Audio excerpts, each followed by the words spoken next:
Hello प्यारे बच्चों, good evening. कैसे हैं आप सब? उम्मीद करता हूँ आप सभी अच्छे होंगे, स्वस्थ होंगे, मस्त होंगे और अपने तैयारी में लगे होंगे।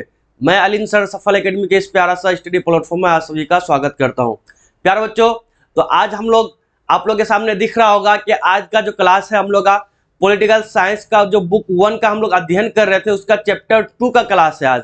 और चैप्टर 2 का थ्योरी का एक्सप्लेनेशन करेंगे, यानी थ्योरी का अध्ययन करेंगे, क्योंकि हम लोगों ने इससे पिछले क्लास में पॉलिटिकल साइंस का पहला चैप्टर को 4 क्लास में कंप्लीट किए हैं। सबसे पहले हम लोग क्या किए थे, फर्स्ट चैप्टर का यानी जो शीत युद्ध का दौर था आपका, उसका क्या किए थे, 2 पार्ट में उसका थ्योरी का एक्सप्लेनेशन किए थे, यानी थ्योरी का अध्ययन किए थे। उसके जस्ट अगले क्लास में हम लोग सब्जेक्टिव क्वेश्चन को कवर किए थे। उसके बाद लास्ट क्लास में हम लोग क्या किए थे, उसका ऑब्जेक्टिव क्वेश्चन को कवर किए थे। और आज हम लोग क्या करेंगे प्यारे बच्चों, पॉलिटिकल साइंस का जो सेकंड चैप्टर है हम लोग का दो ध्रुवीयता का अंत, उसी को लेके आए हैं और आज उसी का हम लोग क्या करेंगे, थ्योरी का अध्ययन करेंगे।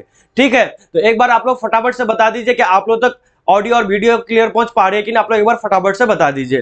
ठीक है, तो एक बार मैं आप लोग से रिक्वेस्ट करना चाहूंगा कि आप लोग जल्दी से इस क्लास को शेयर कर दीजिए, जमकर शेयर कर दीजिए और क्लास को लाइक कर दीजिए। और जो चैनल में पहली बार आए हैं वो चैनल को सब्सक्राइब कर दीजिए। ठीक है, क्योंकि आज का जो क्लास है वो बहुत ही इंपॉर्टेंट है और बहुत ही महत्वपूर्ण है आपके एग्जाम्स के दृष्टिकोण से, और बहुत ही मजा आने वाला है आज की क्लास में। पॉलिटिकल साइंस का चैप्टर 2 यानी सेकेंड चैप्टर जो हम लोग, क्योंकि फर्स्ट चैप्टर को हम लोग क्या किया, पूरा कंप्लीट कर लिए, चैप्टर 2 का अध्ययन करेंगे, यानी थ्योरी का फुल एक्सप्लेनेशन करेंगे। अब कहने की बात यह है कि भाई जो चैप्टर 2 उसका नाम क्या है, तो मैं आपको बता दूं कि जो उस चैप्टर का नाम है सेकंड चैप्टर का पॉलिटिकल साइंस का, वो है दो ध्रुवीयता का अंत। यानी जब हम लोग फर्स्ट चैप्टर पढ़े थे उसमें दो ध्रुवीय विश्व का आरंभ हुआ था, और इस चैप्टर में वो उस दो ध्रुवीयता का क्या हो जाएगा प्यारे बच्चों, अंत हो जाएगा। ठीक है, उसी के बारे में इसमें हम लोग फाइनली बेसिकली डिस्कस करेंगे कि किस तरह से दो ध्रुवीयता का अंत हुआ। उसी के बारे में हम लोग क्या करेंगे, अच्छे से सरल शब्दों में, आसान भाषा में उसी का हम लोग अध्ययन करेंगे, उसी को जानेंगे। बुक 1 हम लोग का था क्या प्यारे बच्चों, समकालीन विश्व में राजनीति, है कि नहीं। हम लोग सिलेबस का क्लास में सब कुछ देख लिए हैं, कितने बुक है, कितने चैप्टर्स पढ़ने हैं, कौन चैप्टर ज्यादा इंपॉर्टेंट है, वो सभी चीज हम लोग क्या किए, सिलेबस का क्लास में देख लिए हैं। फर्स्ट चैप्टर का वीडियो नहीं देखे हैं तो वो एक बार जरूर उसको देखेंगे। उसको देखने के लिए आप यूट्यूब में सर्च करेंगे एक class 12 political science full syllabus by Safal academy. उसके बाद आप जब फर्स्ट चैप्टर को देखना चाहेंगे तो उसमें सर्च करेंगे यूट्यूब में आप class 12 political science book 1 chapter 1 by Safal academy. आप इस तरह से सर्च करेंगे यूट्यूब में तो आपको मेरा वीडियो दोनों मिल जाएगा। ठीक है, परंतु आप लोग जो नहीं देखे उसको देखना नहीं भूले। तो चलिए हम लोग क्या करेंगे, क्लास 12 पॉलिटिकल साइंस का जो बुक 1 है उसका सेकंड चैप्टर को आज कवर करेंगे। किसको, सेकंड चैप्टर को। और सेकंड चैप्टर है आपका प्यारे बच्चों दो ध्रुवीयता का अंत। ठीक है, अब हम लोग बात करेंगे प्यारे बच्चों कि दो ध्रुवीयता होता क्या है। ठीक है, हम लोग ने पिछली क्लास में यानी जो फर्स्ट चैप्टर था हम लोग का, उसमें भी हम लोग इसके बारे में जिक्र कर चुके हैं। तो आइए मैं आप लोगों को बता दूं कि दो ध्रुवीयता क्या होता है। आप लोगों को याद होगा प्यारे बच्चों, मैंने आप लोगों को बताया था जब द्वितीय विश्व युद्ध की समाप्ति हुई थी 1945 में, उसके बाद शीत युद्ध का आरंभ हुआ था, है कि नहीं। इधर द्वितीय विश्व युद्ध का समापन हुआ था 1945 में, और 1945 से ही शीत युद्ध का आरंभ हुआ था। जब शीत युद्ध चल रहा था प्यारे बच्चों, तो पूरे विश्व में अमेरिका सोवियत संघ नामक दो महाशक्तियों का बोलबाला था पूरा विश्व में, उसी का ही क्या था, दबदबा था। तो पूरा विश्व क्या था, उन दोनों महाशक्तियों के खेमे में बटा हुआ था। तो उसी को ही प्यारे बच्चों क्या कहा जाता है, दो ध्रुवीयता कहा जाता है। यानी पूरा विश्व में एक ऐसा मतलब एक ऐसा शासन समझ लीजिए, यानी पूरा विश्व में जब किन्हीं दो ही महाशक्तियों का दबदबा हो, उसी का बोलबाला हो, और पूरा विश्व उन दोनों महाशक्तियों के खेमे में हो, तो उसी को ही क्या कहा जाता है प्यारे बच्चों, दो ध्रुवीयता कहा जाता है। ठीक है, आइए हम लोग एक एक करके चीजों को देख लेते हैं। सबसे पहले हम लोग क्या जानेंगे प्यारे बच्चों, हम लोग का चैप्टर ही है दो ध्रुवीयता का। तो दो ध्रुवीयता क्या होता है उसी को जानते, मैंने आपको बता भी दिया। तो आइए देखते हैं इसका मतलब क्या होता है। दो होता है द्विध्रुवीयता, यानी दो ध्रुवीयता। दो ध्रुवीयता क्या होता है प्यारे बच्चों, देख लेते उसको। कहता है द्वितीय विश्व युद्ध के बाद या शीत युद्ध के प्रारंभ में, मैंने आपको पहले भी बताया जब द्वितीय विश्व युद्ध का समापन हुआ था, यानी द्वितीय विश्व युद्ध के बाद और शीत युद्ध के प्रारंभ में, विश्व के अधिकांश देश दो महाशक्तियों, कितने, दो महाशक्तियों अमेरिका और सोवियत संघ के साथ बढ़ गए। मैंने पहले भी आपको बताया, यानी जब द्वितीय विश्व युद्ध का समापन हुआ और शीत युद्ध का आरंभ हुआ, तब विश्व के अधिकांश देश क्या किया, दो महाशक्तियों अमेरिका तथा सोवियत संघ के साथ बढ़ गया। ठीक है, इसी को ही दो ध्रुवीयता कहते हैं। ठीक है, इसे ही क्या कहा जाता है प्यारे बच्चों, दो ध्रुवीयता कहा जाता है। समझ में आ रही बात, उम्मीद करता हूं आप लोगों को चीजें आसानी से समझ में आ रही होगी। देखिए यही है दो ध्रुवीयता, यानी आपको दिख रहा होगा ये आपका है यूएसएसआर यानी सोवियत संघ, ठीक है, दिख रहा होगा ये एक महाशक्ति था। और ये आपका दूसरा क्या, यूएसए यानी अमेरिका, है कि नहीं। देखिए दोनों एकदम अपना शक्ति को दिखा रहा है कि हम एक मात्र महाशक्तिशाली देश है पूरा विश्व में, और अमेरिका भी कह रहा है कि मैं एक मात्र महाशक्तिशाली देश हूं, ठीक है। तो इसी की होड़ में ही शीत युद्ध का आरंभ हुआ था, है कि नहीं। दोनों महाशक्ति क्या कर रहे थे, विश्व को दिखाने की कोशिश कर रहे थे कि इस विश्व में, पूरी दुनिया में सिर्फ एक मात्र मैं ही महाशक्तिशाली देश हूं। उसी चीज को दिखाने के होड़ में क्या हुआ था प्यारे बच्चों, शीत युद्ध छेड़ा था, है कि नहीं। तो यही है आपका क्या प्यारे बच्चों, दो ध्रुवीयता, ठीक है। ये है आपका सोवियत संघ, ये आपका क्या अमेरिका। समझ में आ रही है ना। चलिए अब हम लोग क्या करते हैं, आगे देखते हैं। आगे प्यारे बच्चों हम लोग अगला पॉइंट है, अगला टॉपिक है क्या, बर्लिन की दीवार। हमने पिछली क्लास में भी यानी जब चैप्टर 1 का अध्ययन हम लोग कर रहे थे उसमें भी बर्लिन की दीवार के बारे में कुछ ना कुछ चर्चा कर लिए थे, है कि नहीं। मैंने आप लोगों को बताया था कि जो बर्लिन की दीवार है प्यारे बच्चों वो जर्मनी में बनाया गया था, जो जर्मनी को दो भागों में, पूर्वी जर्मनी और पश्चिमी जर्मनी में बांट दिया था। फिर एक टाइम ऐसा आया प्यारे बच्चों कि इस दीवार को क्या किया था, जर्मनी के लोगों ने ही क्या किया था प्यारे बच्चों, उसको गिरा दिया था, ठीक है। तो आइए देखते हैं उसके बारे में एक एक करके। बर्लिन की दीवार यानी जो बर्लिन की दीवार जर्मनी में बनाई गई थी वो क्या थी, वो कैसे बना, कब बना, और उसका क्या इंपोर्टेंट है, उनकी क्या विशेषता है। तो आइए एक एक करके हम लोग देख लेते हैं। कहता है प्यारे बच्चों कि यह दीवार यानी बर्लिन की दीवार, बर्लिन की दीवार शीत युद्ध के सबसे सरगर्म दौर में, यानी जब शीत युद्ध का चरम बिंदु था यानी पीक पर था, तो उसी दौर में क्या किया गया था प्यारे बच्चों, इस दीवार को बनाया गया था, यानी इसको खड़ी की गई थी, ठीक है। जो बर्लिन की दीवार है वो शीत युद्ध के सबसे सरगर्म दौर में खड़ी की गई थी, जो जर्मनी को, किसको, जर्मनी को दो भागों में बांट दिया। ये जो बर्लिन की दीवार खड़ी की गई थी जर्मनी में की गई थी। जब इस दीवार को खड़ा किया गया था प्यारे बच्चों तो जर्मनी को दो भागों में बांट दिया था, और यह दीवार शीत युद्ध का, किसका, शीत युद्ध का सबसे बड़ा प्रतीक था। आपको यह बात भी याद रखना है। यह जो दीवार थी, कौन, बर्लिन की दीवार, ये शीत युद्ध के, एक तो सबसे पहले तो शीत युद्ध के सबसे सरगर्म दौर में खड़ी की गई थी, यानी जब शीत युद्ध का दौर पूरा चरम पर था, पीक पर था, तो उस टाइम खड़ी की गई थी। और यह दीवार जो प्यारे बच्चों जर्मनी को दो बराबर भागों में बांट दिया था, एक पूर्वी जर्मनी, एक पश्चिमी जर्मनी। इसके बाद इसका अगला इंपॉर्टेंट पॉइंट है कि जो ये दीवार है यानी बर्लिन की दीवार है प्यारे बच्चों, वो क्या किया था, शीत युद्ध का सबसे बड़ा प्रतीक था, ठीक है। ये सभी, ये 3 से 4 इंपॉर्टेंट पॉइंट है इसके रिगार्डिंग। अगर आपको पूछ लिया जाए आपके ऑब्जेक्टिव्स में, आपके एग्जाम्स में ऑब्जेक्टिव के रूप में कि शीत युद्ध का सबसे बड़ा प्रतीक कौन सा था, तो आपको क्या जवाब देना है, बर्लिन की दीवार, ठीक है। समझ में आ रही है ना बात। चलिए अब हम लोग आगे देखते हैं। अब देखते हैं आगे क्या कहता है। आगे देखिए प्यारे बच्चों आपके लिए इमेज लाया गया, ठीक है, आपको दिख रहा होगा, शायद आपको क्लियर नहीं दिख रहा होगा। तो देखिए ये क्या, आपको बर्लिन का दीवार, इसको आपको दिख रहा होगा ऐसे, ठीक है, आपको दिख रहा होगा। तो यही क्या है प्यारे बच्चों, यही बर्लिन की दीवार है। हमने आप लोग के लिए इमेज लाया था, लेकिन मुझे यहां तक लगता है कि ये इतना क्लियर नहीं देख पा रही है आप लोगों तक शायद, ठीक है, परंतु देख लीजिए फिर भी थोड़ा बहुत।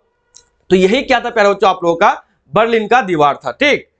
चलिए अब हम लोग आगे बात करते हैं बर्लिन की दीवार के बारे में। अब आगे हम लोग का प्यारे बच्चों क्या, कि जो बर्लिन की दीवार थी, क्या, बर्लिन की दीवार की महत्वपूर्ण बिंदु है। ये जो बर्लिन की दीवार है उससे रिलेटेड जो महत्वपूर्ण बिंदु हैं, जो इंपॉर्टेंट पॉइंट्स है आपके एग्जाम्स के दृष्टिकोण से बहुत ही उपयोगी है, बहुत ही महत्वपूर्ण है, उन पॉइंट को हम लोग क्या करते हैं, एक एक करके अच्छे से देख लेते हैं।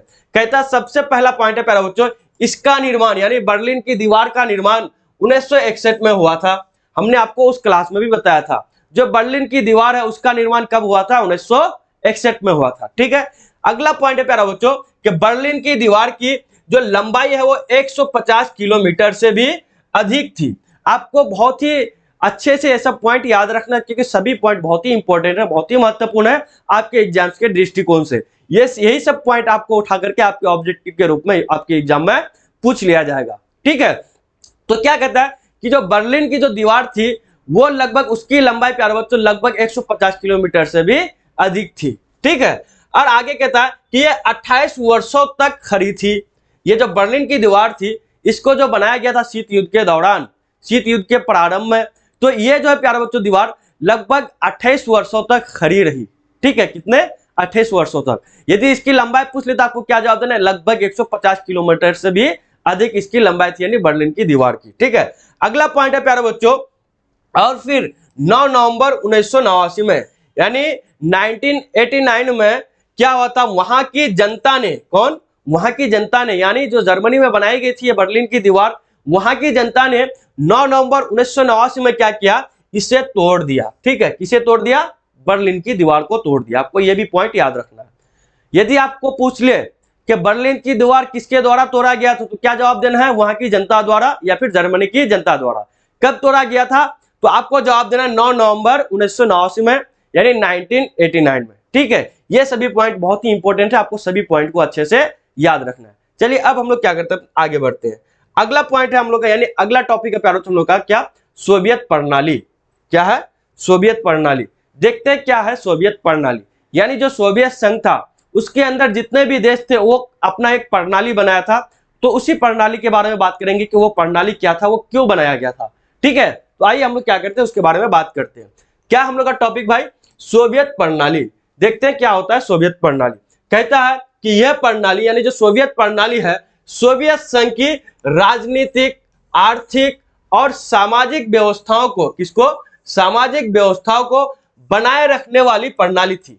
ये जो सोवियत प्रणाली थी, सोवियत संघ के राजनीतिक, आर्थिक और सामाजिक व्यवस्थाओं को बनाए रखने वाली एक प्रणाली थी जो समाजवाद, किसको, समाजवाद और साम्यवाद के सिद्धांत पर आधारित थी, है कि नहीं। यह एक ऐसी प्रणाली थी जो सोवियत संघ के राजनीतिक, आर्थिक और सामाजिक व्यवस्था को बनाए रखने वाली प्रणाली थी।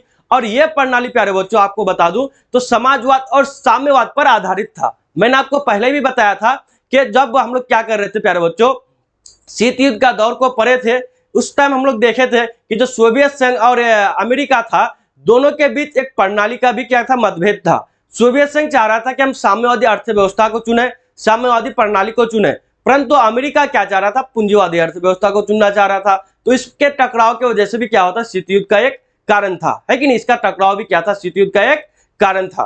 तो आइए, तो ये क्या था प्यारे बच्चों, ये जो सोवियत प्रणाली थी वो किस पर आधारित थी, तो समाजवाद और साम्यवाद पर आधारित था। ठीक है, आपको यह सब पॉइंट याद रखना है, समझ गए। तो यही है प्यारे बच्चों आपका इमेज, क्या है, ये इमेज है सोवियत प्रणाली की। इसमें आपको दिखाया गया है, बेसिकली क्या दिखाया गया कि सोवियत संघ में सॉरी, सोवियत संघ में जितने भी देश शामिल था उसी के लिए यह प्रणाली बनाई गई थी। तो उसी को आपको यहां दिखाया गया, यानी उन्हीं सभी देशों को यहां दिखाया गया। देखिए, आपको सबसे पहले आपको दिख रहा होगा ये जो आपको रूस का, ठीक है, यहां दिख रहा होगा रसिया, ठीक है, रसिया, इस्टोनिया, लातविया, है कि नहीं। तो ये सभी क्या लगभग आपका 15 देश शामिल था। ठीक है, तो ये सब देश का क्या आपका भाई अलग अलग देश का कलर है। ठीक है, ये सभी देश क्या था प्यारे बच्चों, इस सोवियत प्रणाली का में क्या था, शामिल था। ठीक है, इस सोवियत प्रणाली में क्या था, ये शामिल था। तो आपको क्या करना है, इस इमेज को देख के सिर्फ दिमाग में बैठाना है क्या, कि ये सभी देश था जो सोवियत प्रणाली का हिस्सेदार था, यानी उसका सदस्य था। ठीक है, अब हम लोग आगे बढ़ते हैं। आपके सामने दिख रहा होगा ये सारा क्या है, देश है आपका, यूक्रेन भी है, जॉर्जिया है, कजाकिस्तान है आपका, उसके बाद अजरबैजान है। ये सभी सारे देश क्या थे, आपका सोवियत प्रणाली का ही हिस्सा था। ठीक है, अब हम लोग क्या करते हैं, अपने आगे की चीजों को देखते हैं सॉरी। अब आगे प्यारे बच्चों हम लोग का क्या, जो सोवियत प्रणाली है उसकी क्या विशेषता है, उसकी क्या महत्वपूर्ण है, उनकी क्या वैल्यू है, इसके बारे में बात करते हैं। तो अगला पॉइंट हम लोग का अगला टॉपिक क्या, सोवियत प्रणाली की विशेषताएं। यानी जो सोवियत प्रणाली था, जो सोवियत संघ के राजनीतिक, आर्थिक और सामाजिक व्यवस्था को चलाने के लिए क्या किया था, उसको बनाया गया था। और वो किस पर आधारित था, समाजवाद और साम्यवाद पर आधारित था। तो उसकी क्या विशेषता है, उसकी विशेषताओं को देख लेते हैं। ठीक है, उसकी क्या इंपोर्टेंस है देख लेते हैं। तो सबसे पहला विशेषता आपका प्यारे बच्चों, सोवियत संघ अपने नागरिकों के लिए, किसके लिए, जो सोवियत संघ था, अपने नागरिकों के लिए न्यूनतम जीवन स्तर सुनिश्चित कर दिया था।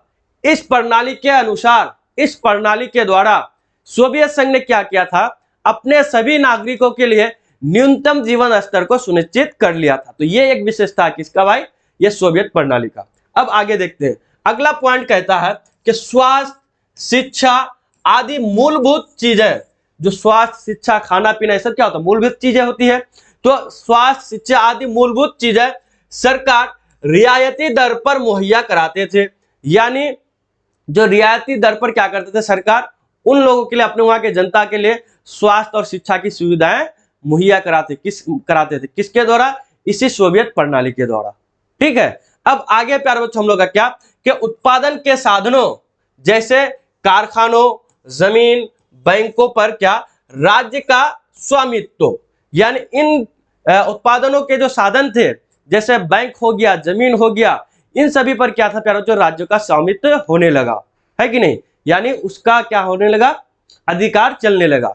अगला पॉइंट है प्यारे बच्चों कि निजी संपत्ति, जो आपका क्या प्राइवेट जो आपका संपत्ति होता है, निजी संपत्ति और पूंजीवाद का उन्मूलन कर दिया गया। जो निजी संपत्ति था और पूंजीवादी जो अर्थव्यवस्था थोड़ा बहुत था, यानी कोई अपनाना चाह रहा था, अपना रहा था सोवियत संघ के अंदर, तो उन्होंने क्या किया, इस सोवियत प्रणाली के द्वारा इस पूंजीवाद और निजी संपत्ति का उन्मूलन कर दिया, यानी उसकी खात्मा कर दिया। ठीक है, उसको समाप्त कर दिया। क्यों? क्योंकि सोवियत संघ क्या चाह रहे थे, साम्यवादी अर्थव्यवस्था को अपनाना चाह रहे थे। ठीक है, अब आगे देखते हैं। आगे प्यारे बच्चों हम लोग का एक दलीय शासन यानी कम्युनिस्ट पार्टी का वर्चस्व होने लगा, यानी सोवियत संघ में एक दलीय शासन होने लगा, यानी वहां एक कम्युनिस्ट पार्टी था, उसी कम्युनिस्ट पार्टी का वर्चस्व होने लगा, यानी उसी का दबदबा फैल गया किस पर भाई, तो सोवियत संघ पर। ठीक है, अगला पॉइंट है आपका कि केंद्रीकृत योजना यानी 5 वर्षीय योजनाओं के तहत आर्थिक विकास, कौन सा आर्थिक विकास होने लगा, यानी जो केंद्रीकृत योजनाएं बनाई गई, 5 वर्षों के लिए योजनाएं बनाई गई और उसका विकास होने लगा। ठीक है, तो ये सभी पॉइंट था आपका क्या प्यारे बच्चों, सोवियत प्रणाली जो था उनकी विशेषताओं के रूप में। यदि आपसे पूछ ले कि सोवियत प्रणाली क्या, उनकी विशेषताओं का वर्णन करें, या आप सोवियत प्रणाली से क्या समझते हैं, उस पर चर्चा करें या टिप्पणी तक कुछ भी पूछे, आपको ये सब पॉइंट आपको क्या करना है, दर्शा देना आपके सब्जेक्टिव के रूप में। ठीक है, चलिए अब हम लोग क्या करते हैं, अपने आगे की चीजों को देखते हैं। अब आगे प्यारे बच्चों हम लोग का क्या, दूसरी दुनिया, क्या है, दूसरी दुनिया। आपके सामने दिख रहा होगा क्या, कि दूसरी दुनिया, यानी हम लोगों ने क्या किया था, जब पहला चैप्टर को कंप्लीट कर रहा था, यानी उसका अध्ययन कर रहा था, तो उस टाइम भी हम लोग क्या किए थे, दूसरी दुनिया का वर्ड का इस्तेमाल किए थे। यानी इसका मतलब यही है प्यारे बच्चों कि सोवियत संघ क्या कर रहे थे, सोवियत संघ और उसमें शामिल जितने भी देश था, वो अपना क्या कर रहा था, साम्यवादी अर्थव्यवस्था को अपना रहा था। जब साम्यवादी अर्थव्यवस्था को अपना रहा था प्यारे बच्चों, तो यूरोप के उदारवादी देशों ने क्या किया, यूरोप के उदारवादी देशों ने उन साम्यवादी अर्थव्यवस्था को अपनाने वाले सोवियत संघ के खेमे में जितने भी देश था, उन सभी देश को क्या कहने लगा वो, कि वो दूसरे दुनिया का, यानी वो दूसरा दुनिया है कि नहीं, तो इसे ही क्या कहा था प्यारे बच्चों, दूसरी दुनिया कहा जाता है। ठीक है, आइए अब हम लोग क्या करते हैं, एक एक करके देख लेते हैं। तो क्या प्यारे बच्चों हम लोग का पॉइंट, दूसरी दुनिया, टॉपिक क्या है, दूसरी दुनिया। देखते हैं दूसरी दुनिया का मतलब ये नहीं हम लोग का कि मंगल ग्रह, ठीक है, वो ज्योग्राफिकल चीज होगा, और लेकिन यह पॉलिटिकल चीज है। ठीक है, वो ज्योग्राफिकल चीज अगर आप जाने, ज्योग्राफिकल जाए, अगर भौगोलिक स्तर पर जाए, तो दूसरी दुनिया को हम लोग क्या समझते हैं, मंगल ग्रह को समझते हैं, कि वहां भाई जीवन संभव हो सकता है। ठीक है, तो हम लोग उसी को लेके चलते, एस्पेक्ट हम लोग का उसी का रहता है। लेकिन ये हम लोग पॉलिटिकल चीज देख रहे हैं, तो पॉलिटिकल चीज में दूसरी दुनिया का मतलब कुछ और है। ठीक है, क्या है हमने आपको पहले बता दिया, फिर हम लोग देखते हैं इसके माध्यम से। ठीक है, देखिए देखते हैं क्या कहता है। कहता है कि जब रूस में, कहा, रूस में समाजवादी राज्य की स्थापना कर, यानी रूस तो पहले से, यानी सोवियत संघ पहले से समाजवादी यानी साम्यवादी अर्थव्यवस्था को अपनाना चाह रहे थे, तो जब रूस में समाजवादी राज्य की स्थापना कर समाजवादी व्यवस्था को, किसको, समाजवादी व्यवस्था को, ठीक है, अपनाने लगा, तो यूरोप के उदारवादी देशों ने, किसके, यूरोप के उदारवादी देशों ने उसे, किसे, जो समाजवादी यानी साम्यवादी व्यवस्था को अपनाया, उसे ही क्या कहा, दूसरी दुनिया कहा। कौन कहा भाई, तो यूरोप के उदारवादी देशों ने कहा था। किसको कहा था, जो सोवियत संघ के खेमे में शामिल था और साम्यवादी व्यवस्था को अपनाना शुरू कर दिया, तो उसे यूरोप के उदारवादी देशों ने क्या कहा, कि वो दूसरी दुनिया है। ठीक है, उसे ही दूसरी दुनिया कहा। आगे कहता अगला पॉइंट कि इसका नेतृत्व समाजवादी सोवियत गणराज्य कर रहा था। किसका नेतृत्व, ये जो दूसरी दुनिया था इसके अनुसार, तो उसका नेतृत्व कौन कर रहा था भाई, तो समाजवादी सोवियत गणराज्य कर रहे थे। ठीक है, समझ में आ रही ना बात, आप लोग आसानी से समझ में आ रही है ना आप लोगों को चीजें, एक बार आप लोग फटाफट से कमेंट बॉक्स में बता देंगे कि आप लोगों को चीजें आसानी से अच्छे से समझ में आ रही है कि नहीं। ठीक है, चलिए अब हम लोग क्या करते हैं, आगे बढ़ते हैं। अब अगला पॉइंट हम लोग, अगला टॉपिक प्यारे बच्चों आपके सामने दिख रहा होगा कि गोर्बाचेव और सोवियत संघ का विघटन।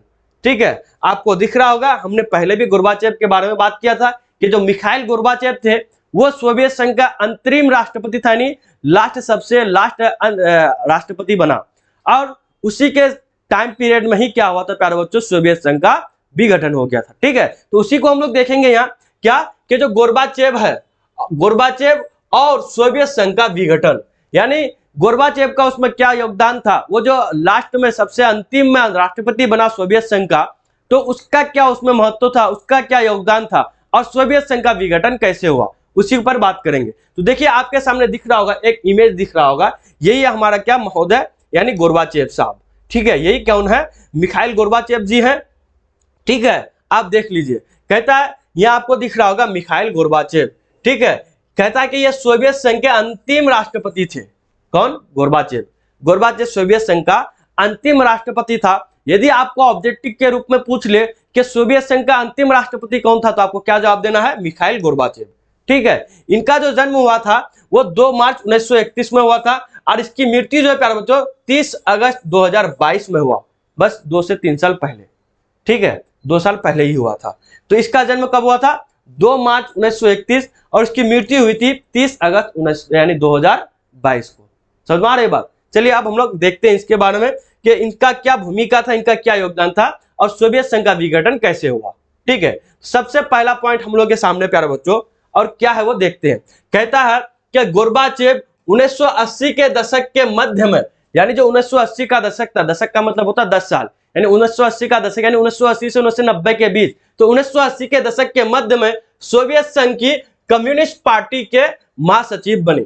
यानी जो गोर्बाचेव साहब थे, ये क्या किए, 1980 के दशक के मध्य में सोवियत संघ का महासचिव बना। ठीक है, क्या बना, महासचिव बना। यदि आपको पूछ लिया जाए कि गोर्बाचेव किस वर्ष सोवियत संघ का महासचिव बना, तो आपको क्या जवाब देना है, 1980 के दशक के दौर में।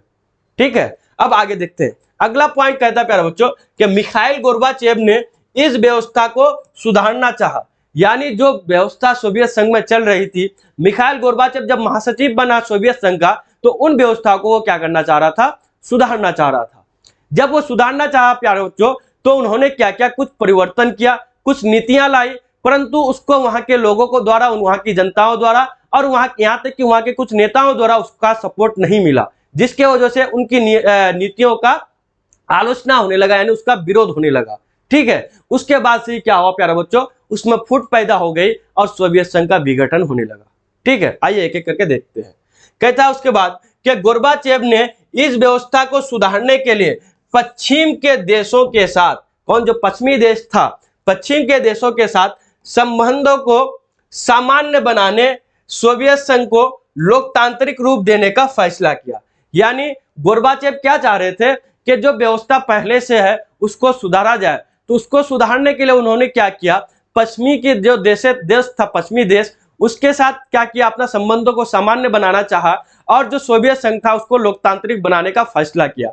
जब वो लोकतांत्रिक बनाने का फैसला किया प्यारे बच्चों, तो परिणाम यह हुआ कि सोवियत खेमे में, किसमें, सोवियत खेमे में शामिल पूर्वी यूरोप के देशों ने, कौन सा, पूर्वी यूरोप के देशों ने, जनता ने, पूर्वी यूरोप के देशों की जनता ने क्या किया प्यारे बच्चों, अपनी सरकारों और सोवियत नियंत्रण का क्या किया, विरोध करना शुरू कर दिया।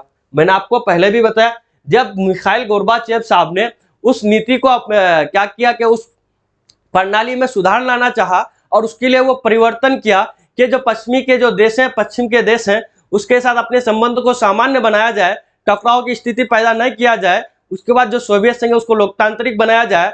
तो वहां के जनताओं ने क्या किया, अपने सरकार और लोकतांत्रिक, अपनी सरकार और सोवियत संघ के नियंत्रण का विरोध करने लगा। ठीक है, जब वो विरोध किया प्यारे बच्चों, तो उससे क्या हुआ कि पूर्वी यूरोप की साम्राज्यवादी सरकारें, कहता है जब क्या क्या विरोध करना शुरू कर दिया, तो इससे क्या हुआ कि जो पूर्वी यूरोप की जो साम्यवादी सरकारें थी, पूर्वी यूरोप की साम्यवादी सरकारें एक के बाद एक गिर गई। यानी निश्चित सी बात है भाई, यदि जनता उतर जाए आपके विरोध में तो सरकार गिर ही जाती है, आपको पता है, क्योंकि वो क्या होता है, सरकार का पावर यानी जनता का पावर होता है कि नहीं, क्योंकि लोकतांत्रिक सरकार में क्या होता है, जनता ही सर्वोपरि होता है। ठीक है, इसलिए जब जब वहां की जनता ने क्या किया, सरकार के खिलाफ और सोवियत नियंत्रण के खिलाफ विरोध करने लगा, तो इससे परिणाम यही हुआ कि वहां पूर्वी यूरोप की साम्यवादी सरकारें एक के बाद एक क्या हुआ, गिर गई। ठीक है, अब आगे देख सकते हैं। अगला पॉइंट कहता है कि सोवियत संघ के बाहर हो रहे इस परिवर्तनों के साथ साथ अंदर भी क्या हुआ था, संकट आ गया था। यानी अंदर भी संकट गहराता जा रहा था, जिससे सोवियत संघ के विघटन की जो गति है प्यारे बच्चों, किसकी गति, विघटन की गति और तेज हुई। यानी बाहर तो जो हो रहा था हो ही रहा था, बाहर उसका होने के बावजूद, उसके बाहर अफरा तफरी होने के बाद भी सोवियत संघ के अंदर भी क्या हो रहा था प्यारे बच्चों, टकराव की स्थिति पैदा हो गई थी। जब टकराव की स्थिति पैदा हो गई थी तो उससे क्या हो प्यारे बच्चों, सोवियत संघ का जो विघटन की जो गति है वो तेज होने लगी। ठीक है, यानी वो तेज हो गया। अब आगे देखते हैं। आगे कहता है कि गोर्बाचेव ने देश के अंदर आर्थिक राजनीतिक सुधारों और लोकतांत्रिकरण की नीति चलाई। गोर्बाचेव ने क्या किया, देश के अंदर आर्थिक और राजनीतिक सुधारों और लोकतांत्रिक नीति चलाई कि आर्थिक और राजनीतिक नीति को सुधार किया जाए, उसके लिए एक नीति बनाई और लोकतंत्र बने, सोवियत संघ क्या हो लोकतंत्र बन जाए, उसके लिए क्या किया, वो एक नीति चलाई। परंतु कम्युनिस्ट पार्टी के नेताओं ने, कम्युनिस्ट पार्टी के नेताओं ने इस सुधार नीतियों का विरोध कर दिया। क्या किया, वो विरोध कर दिया, जिसके परिणाम स्वरूप 1991 में, कब, 1991 में एक तख्ता पलट भी हुआ। क्या हुआ, एक तख्ता पलट भी हो गया। क्यों, क्योंकि मिखाइल गोर्बाचेव साहब चाह रहे थे कि सोवियत संघ के आर्थिक और राजनीतिक सुधार हो, यानी उसमें परिवर्तन आए। उसके लिए उन्होंने क्या किया, एक नीति बनाई और सोवियत संघ क्या बने, लोकतांत्रिक बने, उसके लिए भी नीति बनाई। परंतु जो कम्युनिस्ट पार्टी के जो नेता थे उन्होंने क्या किया, उन लोगों ने इस नीति का विरोध करने लगा। जब विरोध करने लगा तो 1991 में एक तख्ता पलट हो गई। ठीक है, यानी सरकार गिर गई। अब आगे देखते हैं आगे क्या होता है। आगे प्यारे बच्चों सॉरी, आगे कहता है कि रूसी गणराज्य ने, कौन, रूसी गणराज्य ने जहां बोरिस येल्त्सिन आम चुनाव जीता था।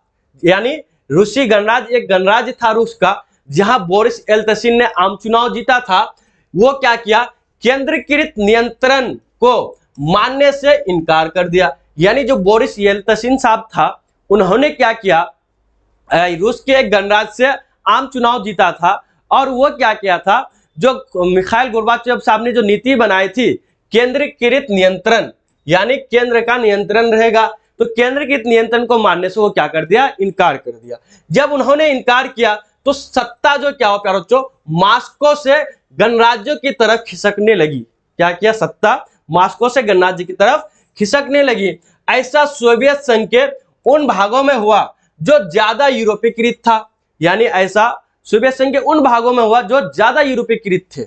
और उसके बाद कहता है कि अपने को संप्रभु राज्य मानते थे और वो सब राज्य क्या कहते थे, अपने को संप्रभु राज्य मानते थे। कौन, जिसमें इस तरह की घटना घटी। ठीक है, अब आगे देखते हैं। आगे कहता है परंतु मध्य एशियाई गणराज्यों ने, जो मध्य एशियाई गणराज्य है, उन गणराज्यों ने क्या किया, अपने लिए स्वतंत्रता की मांग नहीं की। यानी उन राज्यों ने क्या किया, स्वतंत्रता की मांग नहीं की और वह सोवियत संघ के साथ ही रहना चाहते थे। यानी इन राज्यों ने क्या किया, सोवियत संघ के साथ ही रहना चाहते थे। वो लोकतंत्र की मांग नहीं किया था, यानी स्वतंत्रता की मांग नहीं किया था। जबकि स्वतंत्रता की मांग कौन कर रहे थे, उसके साथ उलटफेर कौन कर रहे थे, उन्हीं के अपना जो ज्यादा यूरोपीकृत था, है कि नहीं, और जो खुद को क्या कहते थे, संप्रभु कहते थे, है कि नहीं। वही होता ना, कहता है ना कि बोले कुछ भी होना तो अपनों का ही उसमें हाथ होता है। ये कहावत है और शायद ये कहीं ना कहीं सिद्ध भी है, इसका ये सही भी है कुछ ना कुछ, तभी तो ये बात होती है। यहाँ इससे भी ये बात पता चल जाती है कि जो अपना है वही आपको क्या करेगा, आपका आलोचना करेगा, आपका विरोध जाएगा। जबकि मध्य एशियाई जो गणराज्य है वो किसके साथ ही रहना चाह रहे थे भाई, वो सोवियत संघ के साथ ही रहना चाह रहे थे। वो स्वतंत्रता का भी मांग नहीं किया था, है कि नहीं। इस तरह की चीजें थी। अब हम लोग क्या करते हैं, आगे की चीजों को देखते हैं। आगे क्या प्यारे हम लोग का अगला पॉइंट है, यानी अगला टॉपिक है क्या, सोवियत संघ की समाप्ति की घोषणा। यानी सोवियत संघ का जो विघटन हुआ था, कब उसकी घोषणा की गई कि सोवियत संघ समाप्त हो गया। आइए देखते हैं क्या है अगला टॉपिक, सोवियत संघ की समाप्ति की घोषणा। देखते हैं सोवियत संघ की समाप्ति की घोषणा कब हुई थी। कहता है 1991 के दिसंबर में। कब? 1991 के दिसंबर में येल्तसिन के नेतृत्व में। कौन? जो येल्तसिन जीता था रूस के गणराज्य में, एक गणराज्य में, उसके नेतृत्व में सोवियत संघ के 3 बड़े गणराज्य, सोवियत संघ का 3 बड़े गणराज्य रूस, यूक्रेन और बेलारूस, इन्होंने क्या किया? सोवियत संघ की समाप्ति की घोषणा की। इन तीनों गणराज्यों ने क्या किया? रूस रूस, यूक्रेन और जो बेलारूस है, इन तीनों गणराज्यों ने मिलकर क्या किया? सोवियत संघ की समाप्ति की घोषणा कर दी। कब? 1991 में, दिसंबर 1991 में।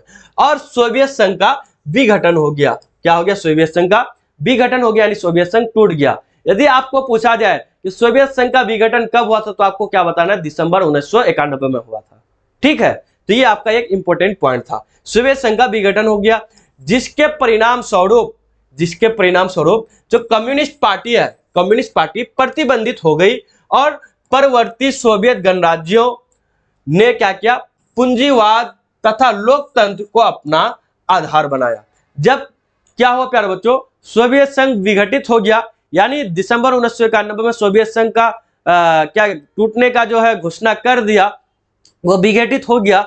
उसके बाद क्या हुआ कि जो वहां के जो देश थे, है कि नहीं, वहां के जो गणराज्य थे, वो क्या किया?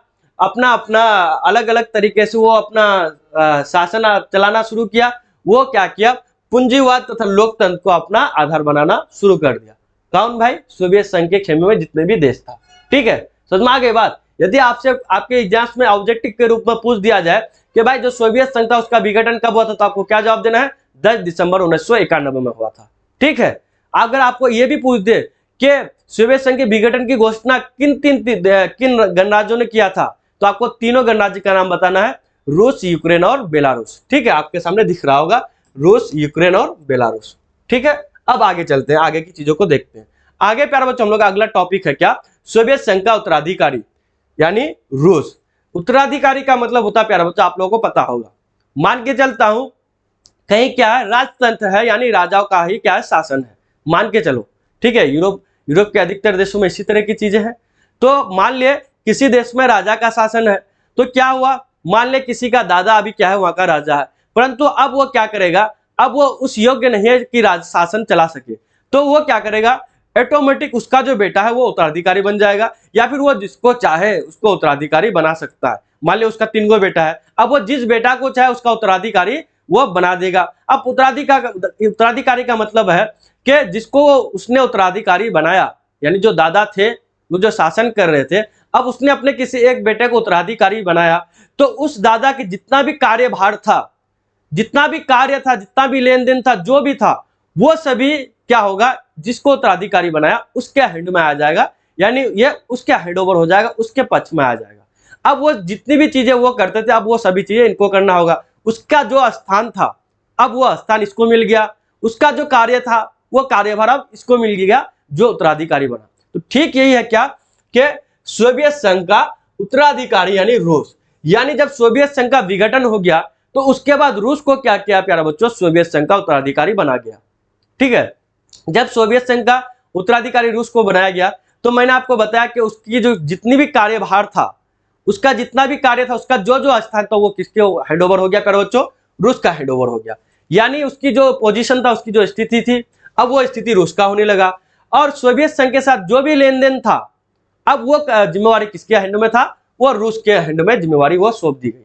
ठीक है, क्यों? क्योंकि रूस को ही सोवियत संघ का उत्तराधिकारी बना दिया गया था।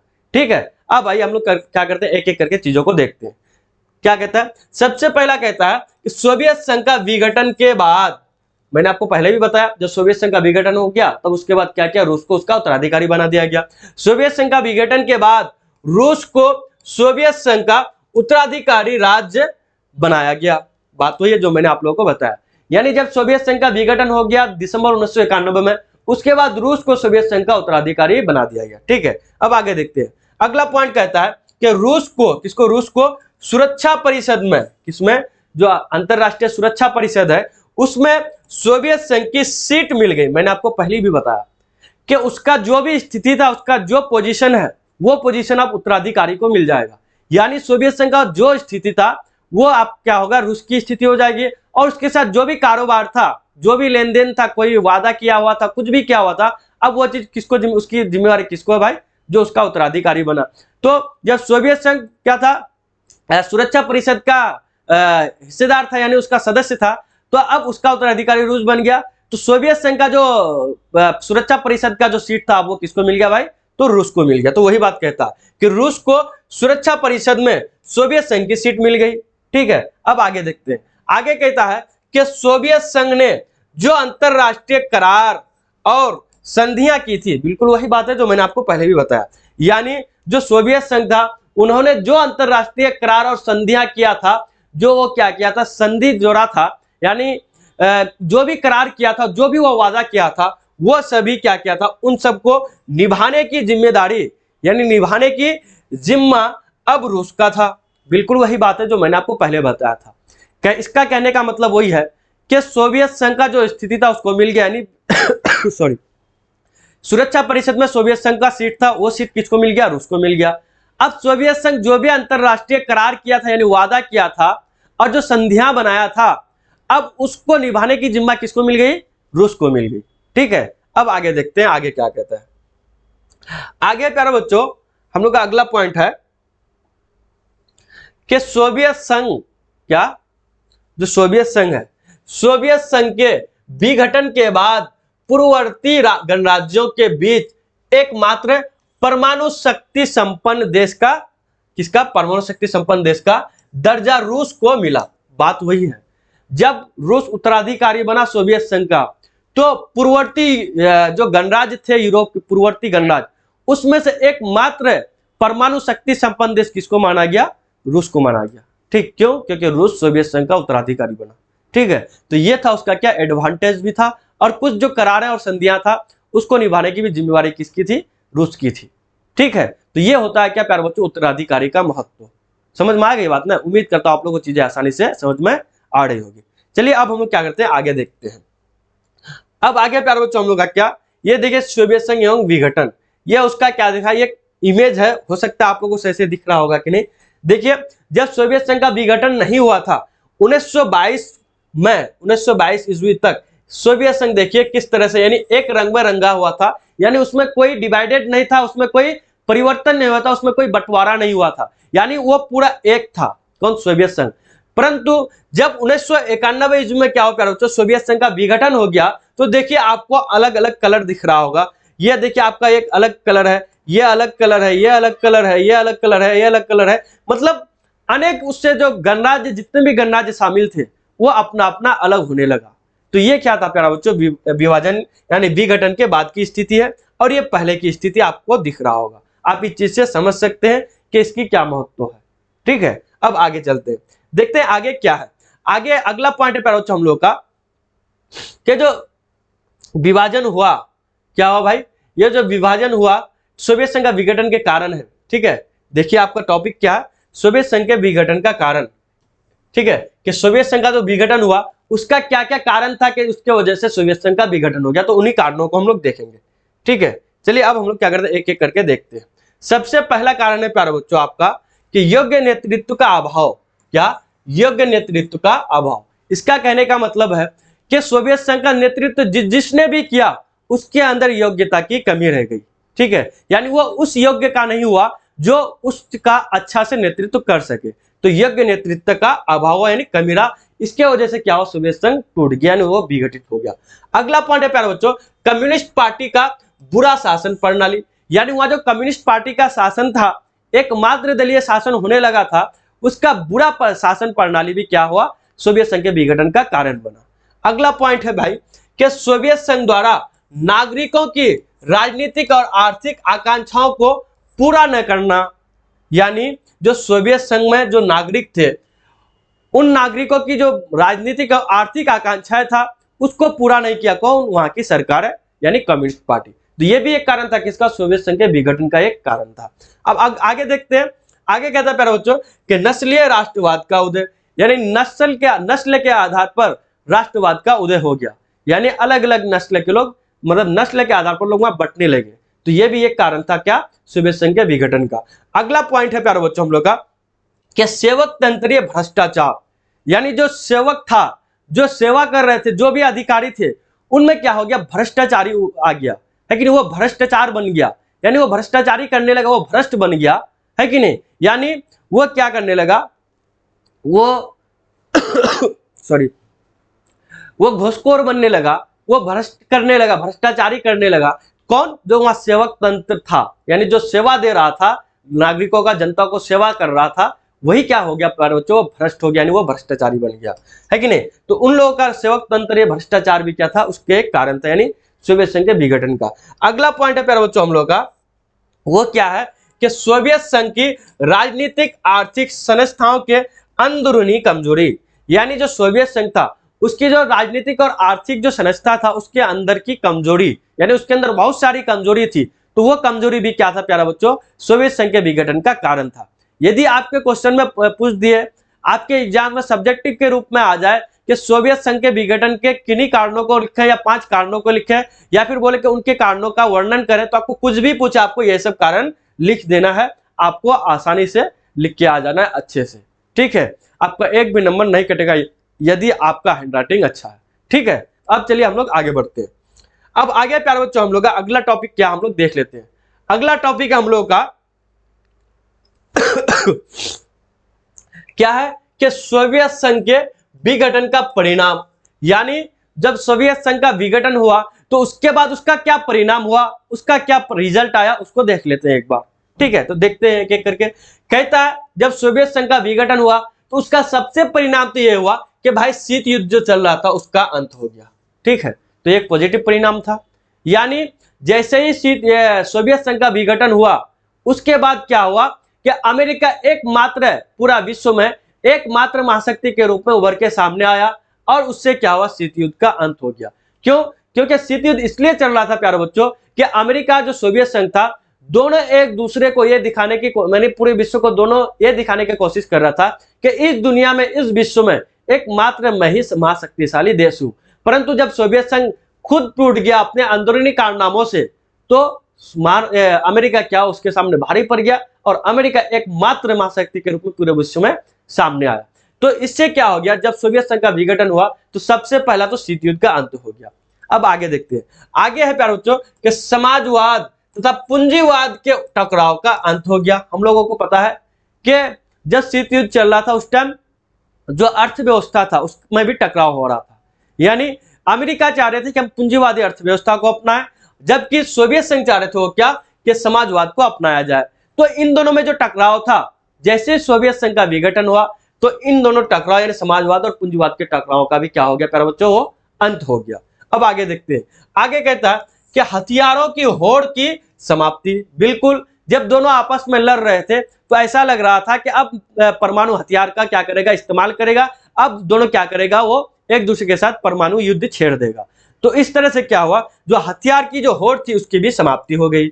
आगे देखते हैं, अगला पॉइंट है कि शांति की संभावना का जन्म हुआ। बिल्कुल निश्चित सी बात है, जब कोई दो महाशक्ति का बोलबाला हो पूरे विश्व में और वो दोनों महाशक्ति आपस में लड़े, तो जब उसकी समाप्ति हो जाएगी तो निश्चित सी बात है उससे शांति की संभावना बढ़ जाएगी। तो क्या हुआ, जब सोवियत संघ का विघटन हुआ तो शांति की संभावना का जन्म हुआ कि नहीं, अब कोई लड़ाई नहीं होगा, कोई विश्व स्तरीय युद्ध नहीं होगा, अब लोग क्या करेंगे, सुकून से शांति से रहेंगे। आगे देखते हैं, आगे कहता है कि अमेरिका, कौन, अमेरिका विश्व का एकमात्र महाशक्ति बन के उभरा। मैंने आपको पहले भी बताया, जब सोवियत संघ का विघटन हुआ तो उसके बाद मात्र अमेरिका एकमात्र महाशक्ति के रूप में पूरे विश्व में सामने आया, नहीं उभरा, ठीक है। अब आगे देखते हैं, अगला पॉइंट है प्यारे बच्चों हम लोग का, क्या है वो, कि विश्व बैंक, क्या, विश्व बैंक यानी जो वर्ल्ड बैंक होता है, विश्व बैंक और अंतरराष्ट्रीय मुद्रा कोष यानी IMF यानी इंटरनेशनल मॉनेटरी फंड, ठीक है, यही होता है इसका मतलब क्या, इंटरनेशनल मॉनेटरी फंड यानी IMF, अंतरराष्ट्रीय मुद्रा कोष जैसी संस्थाओं का भी क्या हुआ प्यारे बच्चों, उदय हुआ। यानी विश्व बैंक और अंतरराष्ट्रीय मुद्रा कोष यानी IMF यानी इंटरनेशनल मॉनेटरी फंड का भी क्या हुआ, उदय हुआ। किसके बाद, सोवियत संघ के विघटन के बाद। अब अगला पॉइंट देख लेते हैं आगे, और लास्ट पॉइंट है कि नए देशों का भी क्या हुआ प्यारे बच्चों, उदय हुआ। निश्चित सी बात है, जब सोवियत संघ टूटा, मैं आपको दिखाया कि जब 1922 का दौर था उस टाइम सोवियत संघ एक साथ था। जब 1991 के बाद का चित्र दिखाया उस टाइम क्या हुआ, नए नए देशों का क्या हुआ, निर्माण हुआ, यानी उदय होने लगा। तो नए देशों का भी क्या हो गया, उससे उदय होने लगा। तो ये था क्या प्यारे बच्चों, सोवियत संघ के विघटन का परिणाम। यदि आपसे पूछ दे कि सोवियत संघ के विघटन का परिणाम को लिखें, उसका वर्णन करें, तो आपको ये सब पॉइंट लिख लेना है। ठीक है, चलिए अब हम लोग क्या करते हैं, अपने आगे की चीजों को देखते हैं। अब आगे प्यारे बच्चों हम लोग का क्या, सोवियत संघ के नेता, यानी जो सोवियत संघ के नेता लोग थे वो कौन कौन थे, उनके नाम को हम लोग फटाफट से देख लेते हैं। इससे पहले मैं आप लोग से एक बार रिक्वेस्ट करना चाहूंगा प्यारे बच्चों कि आप लोग एक बार बता दीजिए कि आप लोगों को क्लास कैसी लग रही है, आप लोगों को क्लास में मजा आ रहा है कि नहीं, इंटरेस्ट लग रहा है कि नहीं, और आप लोगों को चीजें आसानी से समझ में आ रहा है कि नहीं। और एक रिक्वेस्ट आप लोगों से यह है कि आप लोग क्लास को जमकर शेयर कर दीजिए, और जो अब तक लाइक नहीं किए क्लास को लाइक कर दीजिए, और जो चैनल में पहली बार आए हैं वो चैनल को सब्सक्राइब कर दीजिए। ठीक है, चलिए अब हम लोग क्या करते हैं, आगे बढ़ते हैं। सोवियत संघ के नेता, क्या सोवियत संघ के नेता, देखते हैं क्या कहता है सोवियत संघ के नेता। सोवियत संघ के नेताओं में प्यारे बच्चों कि सबसे पहले अगर आप देखें तो यहाँ क्या लेनिन को दिख रहा होगा। लेनिन एक था, एक नेता था, वो क्या था, सोवियत संघ का नेता था। उसके बाद कौन, स्टालिन, ख्रुश्चेव, हम लोग ने पहले भी पढ़ा ख्रुश्चेव के बारे में। उसके ब्रेजनेव, ये ख्रुश्चेव ही है जिन्होंने क्या किया था भाई सॉरी, मिसाइल को तैनात कर दिया था। उसके बाद क्या है, एंड्रोपो चरने को, उसके बाद गोरबाचेव, है कि नहीं, मिखाइल गोरबाचेव, मैंने आपको पहले भी बताया। तो मिखाइल गोरबाचेव भी क्या था प्यारे बच्चों, सोवियत संघ का अंतिम राष्ट्रपति था, है कि नहीं। चलिए अब हम लोग क्या करते हैं, आगे देखते हैं। आगे है प्यारे बच्चों हम लोग का क्या, ये जो नेता लोग थे इन्हीं लोगों का फोटो लाया गया आपके लिए, आपको क्या इमेज लाया गया। देख लीजिए, आपका ये लेनिन साहब है, ठीक है, ये स्टालिन साहब है, ये जॉर्जी मेलेनकॉय साहब है, ये निकिता ख्रुश्चेव है कि नहीं, ये कौन है भाई, ब्रेजनेव है, ये आपका एंड्रोपोव है, ये आपका कौन है, चेरनेंको है, आपके पास ये क्या है, मिखाइल गोरबाचेव है। ठीक है, तो यही लोग थे कौन, सोवियत संघ के नेता के रूप में यही लोग थे। तो हम लोग का जो एक सोवियत संघ के विघटन का जो कारण में देखें कि योग्य नेतृत्व का अभाव, तो इन लोगों में, इन नेताओं में शायद कहीं ना कहीं क्या था, योग्यता की कमी थी, यानी उस लेवल का योग्यता नहीं थी जिस लेवल का योग्यता होना चाहिए था इन नेताओं के अंदर। ठीक है, तो देख लिए कि ये क्या था भाई, ये लोग नेता लोग थे किसका, सोवियत संघ के नेता लोग थे। ठीक है, अब आगे प्यारे बच्चों हम लोग का क्या, अगला पॉइंट, अगला टॉपिक हम लोग का शॉक थेरेपी। ठीक है, क्या है, शॉक थेरेपी आपके सामने दिख रहा होगा। देखते हैं क्या होता है शॉक थेरेपी। कहता है शॉक थेरेपी का दूसरा नाम है आघात द्वारा उपचार। ठीक है, आइए देखते हैं क्या कहता है। कहता है कि यह आर्थिक सुधार के लिए पूंजीवादी मॉडल की नीति है। ये जो शॉक थेरेपी है ये आर्थिक सुधार के लिए क्या, पूंजीवादी मॉडल की नीति है। ठीक है, कौन सा, पूंजीवादी मॉडल का नीति है, जिसका उपयोग देश के अर्थव्यवस्था को समाजवाद से मुक्त बाजार यानी पूंजीवाद अर्थव्यवस्था में तेजी से बदलने के लिए किया जाता है। यानी इसका जो शॉक थेरेपी का जो इस्तेमाल है उसका उपयोग क्यों किया गया, एक तो पहले ये आर्थिक सुधार के लिए पूंजीवादी मॉडल का क्या है भाई, व्यवस्था है यानी नीति है, जिसका उपयोग क्या करने के लिए किया जाता था, देश के जो अर्थव्यवस्था है उसको समाजवाद से मुक्त बाजार यानी पूंजीवादी अर्थव्यवस्था में तेजी से बदलने के लिए किया गया था। इस नीति को लाया गया था, इस नीति का उपयोग किया गया था, लागू किया गया था। आगे अगला पॉइंट है प्यारे बच्चों कि यह नीति सोवियत संघ के पतन के बाद यानी उसके विघटन के बाद 1990 के दशक में लागू की गई थी। यानी जब सोवियत संघ का पतन हो गया था उसके बाद, यानी आपको पूछ ले यदि कि शॉक थेरेपी का जो शॉक थेरेपी नीति जो है, यानी शॉक थेरेपी कब लागू किया गया था, तो आपको क्या जवाब देना है, 1990 में लागू किया गया था। शॉक थेरेपी कब लागू किया गया था, 1990 में। अगला पॉइंट को देख लेते हैं।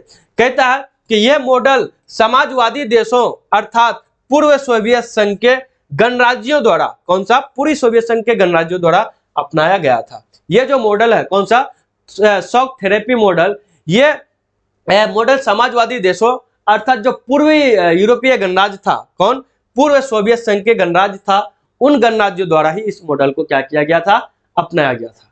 ठीक है, अब आगे देखते हैं। आगे प्यारे बच्चों हम लोग क्या अगला टॉपिक है वो क्या, शॉक थेरेपी की प्रमुख विशेषताएं। ये जो शॉक थेरेपी था इसकी विशेषता क्या थी, ये किस लिए लाया गया था, उसी के बारे में हम लोग एक एक करके बात कर लेते हैं, उस पर चर्चा कर लेते हैं। क्या सबसे पहले हम लोग का अगला टॉपिक है शॉक थेरेपी की प्रमुख विशेषताएं। देखते हैं इसकी विशेषता क्या है। सबसे पहला विशेषता इसका कि समाजवादी से पूंजीवादी की ओर तेजी से परिवर्तन करना। यानी यह इसलिए लाया गया था कि जो समाजवादी अर्थव्यवस्था को अपना रहे हैं उससे बदल करके वो क्या हो जाए, पूंजीवादी अर्थव्यवस्था को सिलेक्ट कर ले, है कि नहीं। तो समाजवादी से पूंजीवादी की ओर तेजी से परिवर्तन के लिए क्या किया गया था, शॉक थेरेपी नीति को लागू किया गया था, यानी उसको लाया गया था। अगला पॉइंट है कि सरकारी कंपनियों का, जो सरकारी कंपनियां था उसका निजीकरण होने लगा। यानी इससे क्या होने लगा, जो सरकारी जो कंपनियां था वो निजीकरण होने लगा, यानी वो निजी के लोगों के हाथों में जाने लगा, ठीक है, यानी उसका प्राइवेटाइजेशन होने लगा। अगला पॉइंट है मुक्त बाजार की स्थापना हुई। यानी मुक्त बाजार की स्थापना हुई, यानी जो एक ऐसी बाजार की स्थापना हुई जहां लोग मुक्त हैं, यानी उसका रेट को कोई मतलब छिपा नहीं सकता, वो पारदर्शी होगा, कोई भी जाएगा तो सबके लिए बराबर का वहां क्या होगा, सम्मान होगा, इसका वैल्यू होगा, ठीक है। तो मुक्त बाजार की स्थापना हुई। अगला पॉइंट है क्या, सामूहिक फॉर्म को निजी फॉर्म में बदला गया। जो सामूहिक फॉर्म था, है कि नहीं, यानी जो ग्रुपिंग वाला फॉर्म था उसको निजी फॉर्म में बदल दिया गया, ठीक है। सॉरी। अब अगला पॉइंट है प्यारे बच्चों कि पूंजीवादी पद्धति से कृषि की जाने लगी। जो पूंजीवादी पद्धति होता है उसी के आधार पर क्या करने लगा, अब कृषि भी होने लगी, यानी खेती भी की जाने लगी, ठीक है। तो ये था क्या प्यारे बच्चों, शॉक थेरेपी की विशेषता है। यदि आपसे पूछ ले आपके सब्जेक्टिव के क्वेश्चन में, आपके एग्जाम में सब्जेक्टिव के रूप में पूछ दे कि शॉक थेरेपी क्या है, शॉक थेरेपी से आप क्या समझते हैं, तो आप ये सब पॉइंट लिख सकते हैं। या फिर यदि आपको पूछ ले कि शॉक थेरेपी की विशेषताओं का वर्णन करें, तो आपको क्या करना है, ये सब पॉइंट लिख लेना है, ठीक है। अब आगे चलते हैं। अब अगला टॉपिक है प्यारों, हम लोग क्या, शॉक थेरेपी के परिणाम। कि जो शॉक थेरेपी लाया गया, ये जो नीति लाई गई, इसको जो लागू किया गया, इसका परिणाम क्या हुआ, इसका रिजल्ट क्या हुआ, उसी को देख लेते हैं फटाफट से। क्या है भाई, शॉक थेरेपी के परिणाम। कहता है कि अर्थव्यवस्था तहस नहस हो गई। क्या हो गई, जो अर्थव्यवस्था था इससे वो तहस नहस हो गई। निश्चित सी बात है, जब वो क्या, सरकारी चीजें प्राइवेटाइजेशन होने लगा, प्राइवेट लोगों के हैंड में जाने लगा, तो वो मनमानी करेगा, वो किसी भी चीज का रेट बढ़ा देगा। तो इससे क्या होगा कि अर्थव्यवस्था जो था वो तहस नहस हो गई। उसके बाद प्यारे बच्चों, लगभग 90% उद्योगों को निजी कंपनियों को बेच दिया। देखो 90% जो उद्योग था वो निजी कंपनियों को बेच दिया गया। अब कैसे नहीं वो निजी कंपनियां मनमानी करेगा भाई, है कि नहीं। मान ले इस पेन का दाम है 10 टका, यानी 10 रुपए। अब जो निजी कंपनियों के हाथों में गया, वो चाहे तो इसका रेट 20 रुपया भी रख सकता है, आप क्या करेंगे, है कि नहीं। तो इस तरह से क्या होता है, जब सरकारी चीजें निजीकरण हो जाता है ना, प्राइवेटाइजेशन हो जाता है, तो उससे क्या होता है, महंगाई बढ़ जाती है। तो उससे क्या हुआ, एक तो अर्थव्यवस्था तहस नहस हो गया, लगभग 90% उद्योगों को क्या किया, निजी कंपनियों क्या हाथों बेच दिया। आगे कहता है कि मुद्रास्फीति यानी जो महंगाई है वो बढ़ी, जिससे कि लोगों की जमा पूंजी भी क्या हुआ, चली गई। मैंने पहले ही बताया, जब इस तरह की चीजें होगी, इस तरह की नीतियां आएगी, तो उससे क्या होगा, महंगाई बढ़ जाएगी। जब महंगाई बढ़ा तो लोगों का जो अपना जो बचा हुआ रुपया था, जो सेव किया हुआ रुपया था, यानी जो जमा पूंजी था, वो भी लोगों के हाथ से क्या हुआ, चली गई। निश्चित सी बात है, यदि आपके पास 10 लाख रुपए है, यदि महंगाई खूब बढ़ जाएगी तो आप क्या करेंगे, आप जितना कमाते हो उससे दोगुना खर्च होने लगा, तो क्या आपका जो जमा पूंजी वो भी तो जाने लगेगी ना। तो ठीक उसी तरह से जब मुद्रास्फीति बढ़ी, महंगाई वहां बढ़ी, तो वहां के लोगों के पास जो रुपया बचा हुआ था वो भी क्या हुआ, उन लोगों से चली गई। अगला पॉइंट है प्यारे बच्चों कि रूबल अर्थात रूसी मुद्रा में, रूबल का मतलब क्या होता है, रूसी मुद्रा को रूबल कहा जाता है, याद रखोगे इसको भी। यदि आपको पूछ ले कि रूसी मुद्रा को क्या कहा जाता, तो क्या कहेंगे आप, रूबल कहा जाता है, ठीक है, ऑब्जेक्टिव के रूप में आ सकता है। तो रूबल यानी रूसी मुद्रा में गिरावट आई। निश्चित सी बात है, जब महंगाई बढ़ेगी तो उसकी मुद्रा में गिरावट आने लगेगी। अब आगे देखते हैं अगला पॉइंट क्या कहता है। अगला पॉइंट कहता है आपका सॉरी अगला पॉइंट कहता है आपका प्यारे बच्चों कि रूस की लगभग आधी वित्तीय संस्थाएं, रूस की जो लगभग आधी वित्तीय संस्थाएं वो दिवालिया हो गए। जिससे सी बात है भाई, हो जाएगा जब महंगाई उस स्तर का बढ़ जाएगा कि लोगों की पूंजी, अपनी जो बची हुई पूंजी वो भी जाने लगेगी, कि तो लोग क्या हो जाएगा, दिवालिया हो जाएगा। तो ठीक वही हुआ, रूस की लगभग आधी जो वित्तीय संस्थाएं था वो क्या हो गया, दिवालिया हो गया, जिससे कि लोगों की जमा पूंजी डूब गई। निश्चित सी बात है, जब वो दिवालिया हो जाएगा तो वो चीजों का ख्याल नहीं रखेगा, हमको उससे प्रॉफिट हो रहा है या लॉस हो रहा है उसका कोई खबर ही नहीं होगा। तो इससे क्या होगा, जो लोग मान लिया बैंक में, मान लिया कोई एक बैंक है जिसमें आपका रुपया जमा है, अब उस बैंक का चेयरमैन मैं हूं, मान लिया उसका मालिक मैं हूं, तो मैं दिवालिया हो जाऊंगा तो उसका केयर कौन करेगा, उसका ख्याल कौन रखेगा। तो जब वो दिवालिया हो गया तो वो बैंक डूब गया, जब डूब गया तो जिन जिन का रुपया उसमें इन्वेस्ट किया हुआ था, जमा था, वो रुपया भी डूब गई, है कि नहीं। तो इस तरह से क्या लोगों की जमा पूंजी भी डूब गई। ठीक है, आगे कहता है प्यारे बच्चों कि अपराध और माफिया वर्ग का उदय हुआ। निश्चित सी बात है, जब किसी भी देश में ज्यादातर कंपनियां प्राइवेटाइजेशन होगा, यानी प्राइवेट लोगों के हाथों में जाएगा, तो प्राइवेट लोगों की क्या हो जाएगा, शक्ति बढ़ेगा, यानी उसके अंदर सॉरी, एक तो उसकी शक्ति बढ़ेगी, दूसरी बात कि उसके अंदर उसकी आर्थिक स्थिति भी अच्छी हो जाएगी। जब इस तरह की चीजें होगा तो लोग क्या होगा, अपराधी बन जाएंगे, उसका जो माफिया वर्ग में आ जाएंगे। इन दोनों वर्गों का क्या हुआ प्यारे बच्चों, अपराध और माफिया वर्ग का उदय होने लगा। अगला पॉइंट है कि ओलिगार्क, एक नया वर्ग का उदय हुआ, यानी ओलिगार्क नामक एक नए वर्ग का उदय हुआ था, जिन्होंने क्या किया था प्यारे बच्चों, वो जितना भी संपत्ति था सबको, लगभग संपत्ति को हड़प लिया था। ठीक है, तो कहता है कि ओलिगार्क एक नया वर्ग का उदय हुआ जिसने अधिकांश संपत्ति पर क्या कर दिया, कब्जा कर लिया। मैंने आपको बताया कि एक ओलिगार्क एक ऐसा वर्ग था जिसका उदय हुआ, जिन्होंने क्या किया, अधिकांश संपत्तियों को कब्जा कर लिया। ठीक है, अब आगे देखते हैं। अब आगे प्यारे बच्चों हम लोग का एक नोट दिख रहा है आप लोगों को, क्या एक नोट दिख रहा है, देखते हैं नोट में क्या कहा गया है। सॉरी, तो नोट में कहा गया प्यारे बच्चों क्या, ग्राज सेल। ठीक है, एक ग्राज सेल होता है, देखते हैं ग्राज सेल क्या होता है, आज उसी को जानेंगे हम लोग। ग्राज सेल क्या होता है, कहता है कि रूस की आर्थिक व्यवस्था चरमरा जाने के बाद, इस तरह से जो रूस की आर्थिक व्यवस्था चरमरा गई, क्योंकि उसकी आर्थिक स्थिति क्या हो गया, आर्थिक जो बाजार था वो क्या हो गया, तहस-नहस हो गया आर्थिक स्थिति। तो क्या हुआ कि रूस की आर्थिक व्यवस्था चरमरा जाने के बाद बड़े बड़े जो सरकारी उद्योग थे, बड़े बड़े सरकारी उद्यम निजी लोगों को क्या क्या, सस्ती कीमत पर क्या क्या प्यारे बच्चों बेच दिया। सोचो, इस तरह की स्थिति आ गई थी, इस तरह का हालात आ गया था कि जो बड़े बड़े रूस में बड़े बड़े जो सरकारी कंपनियां था, यानी जो उद्योग था, वो क्या हुआ, निजी लोगों के हाथों में बहुत कम पैसे में, यानी सस्ती कीमत पर, है कि नहीं, चीप रेट पर, यानी सस्ती कीमत पर उसको बेच दिया। इसी को ग्राज सेल कहा जाता है, यानी इसी को ग्राज सेल कहा गया। यानी इसका मतलब यही है कि एक ऐसा सेल जो जिसका जो मूल्य होता वो ना होकर बहुत सस्ती कीमत में उसको बेच दिया जाए, उसे को ही क्या कहा जाता है, ग्राज सेल कहा जाता है। जैसे मैं आपको एक एग्जांपल के माध्यम से समझाना चाहूंगा। मान लीजिए कि इस पेन का रेट है 50 रुपया, कितना, 50 रुपया। अब मान लिए ये जहां बन रहा है, मान लिया भारत में, अब यहाँ की आर्थिक स्थिति ऐसी हो गई कि वो तहस नहस होने लगी। तो अब क्या करेगा भाई कि एक सेल लगाएगा आदमी अपने आप को बचाने के लिए कि भाई कोई तो खरीदने वाला है ही नहीं, उतना रेट दे नहीं रहा, तो अब इस 50 रुपये वाला पेन को मात्र 20 रुपए में, यानी सस्ती कीमत पर निजी लोगों को बेच दे रहा है। तो इसी को क्या कहा जाता है, ग्राज सेल कहा जाता है। ठीक है, आपको याद रखना, यदि आपको ग्राज सेल के बारे में पूछे तो आपको यही चीज लिख देना कि रूस की आर्थिक स्थिति चरमरा जाने के बाद सरकार, अधिकांश सरकारी जो बड़े बड़े उद्यम थे यानी उद्योग थे, वो क्या हुआ, निजी लोगों के हाथों में सस्ती कीमत पर उन चीजों को बेच दिया। इसी को क्या कहा गया प्यारे बच्चों, ग्राज सेल कहा गया। ठीक है, अब आगे देखते हैं। अब अगला टॉपिक हम लोग का प्यारे बच्चों क्या, संघर्ष और तनाव।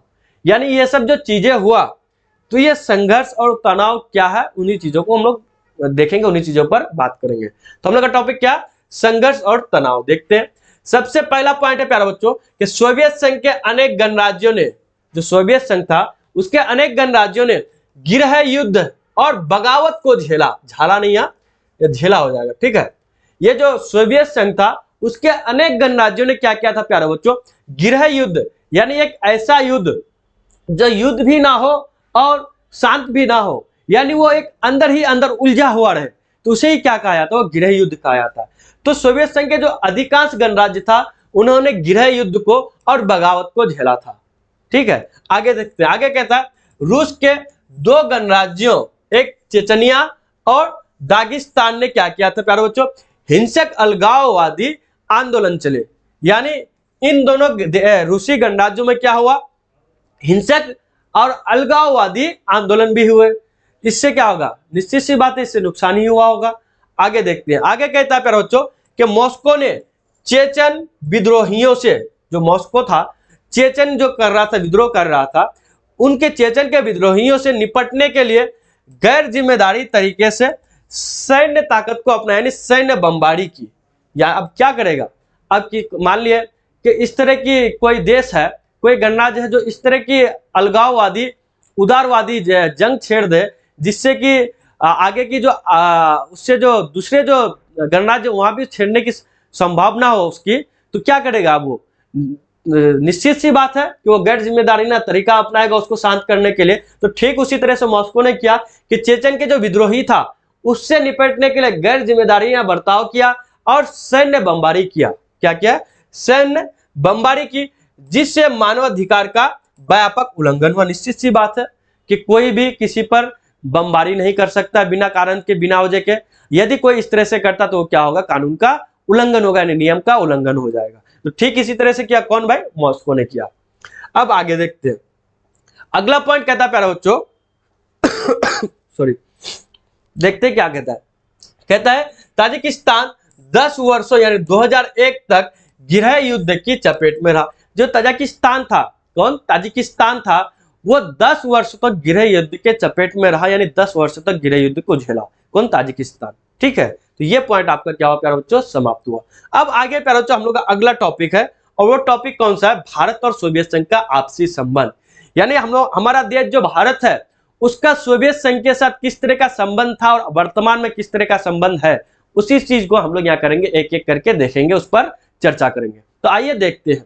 तो सबसे पहला तो टॉपिक क्या प्यारे बच्चों, कि भारत और सोवियत संघ का आपसी संबंध। आपको दिख रहा होगा कि यह हमारा देश भारत है, ठीक है, क्या है, अपना देश महान इंडिया है, ठीक है, यानी भारत। और ये आपका कौन है भाई, ये आपका यूएसएसआर है, ठीक है, यानी सोवियत संघ है।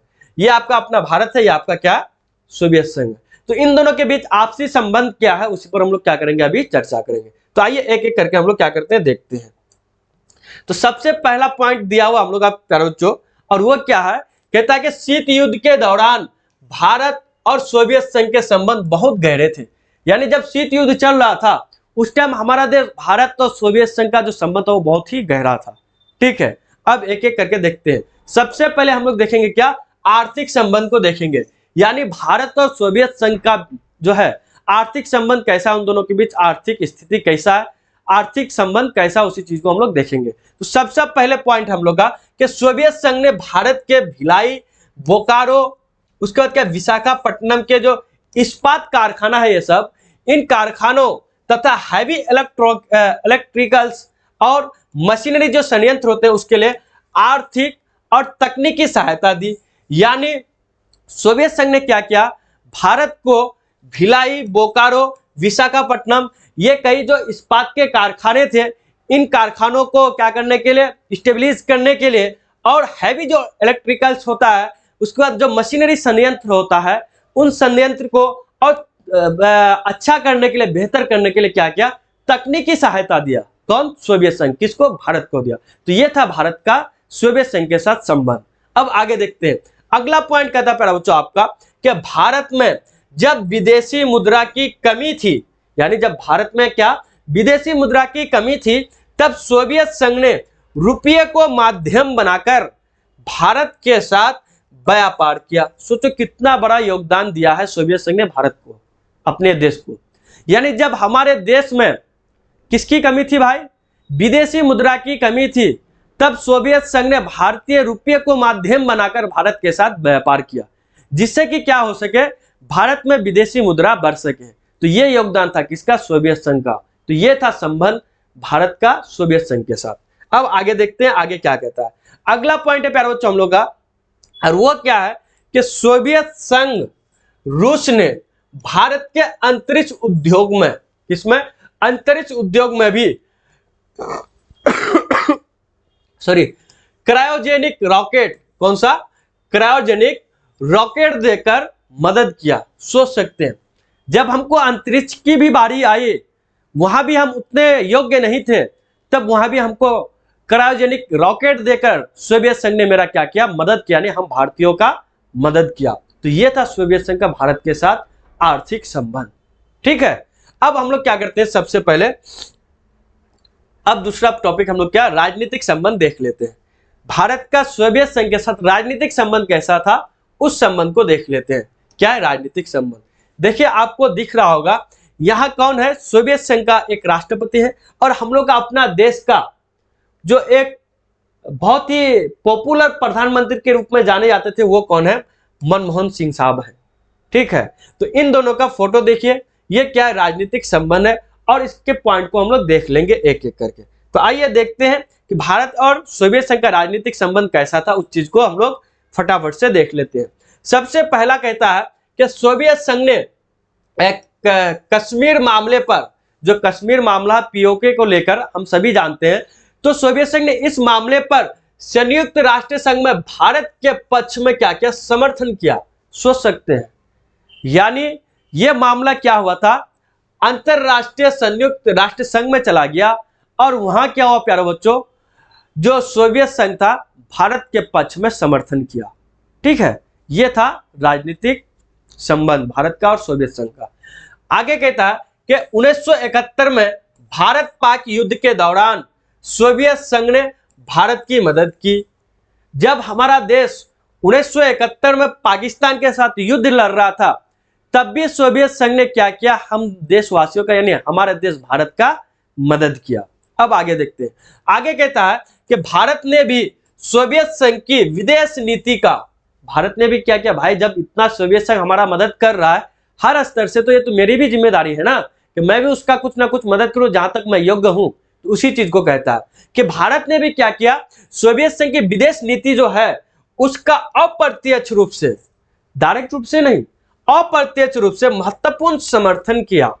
यानी जो सोवियत संघ की विदेश नीति है, भारत अप्रत्यक्ष रूप से, इनडायरेक्ट रूप से महत्वपूर्ण समर्थन दिया किसका, सोवियत संघ के विदेश नीति का। ठीक है, तो ये था प्यारे बच्चों हम लोग का क्या, राजनीतिक संबंध, यानी भारत और सोवियत संघ का।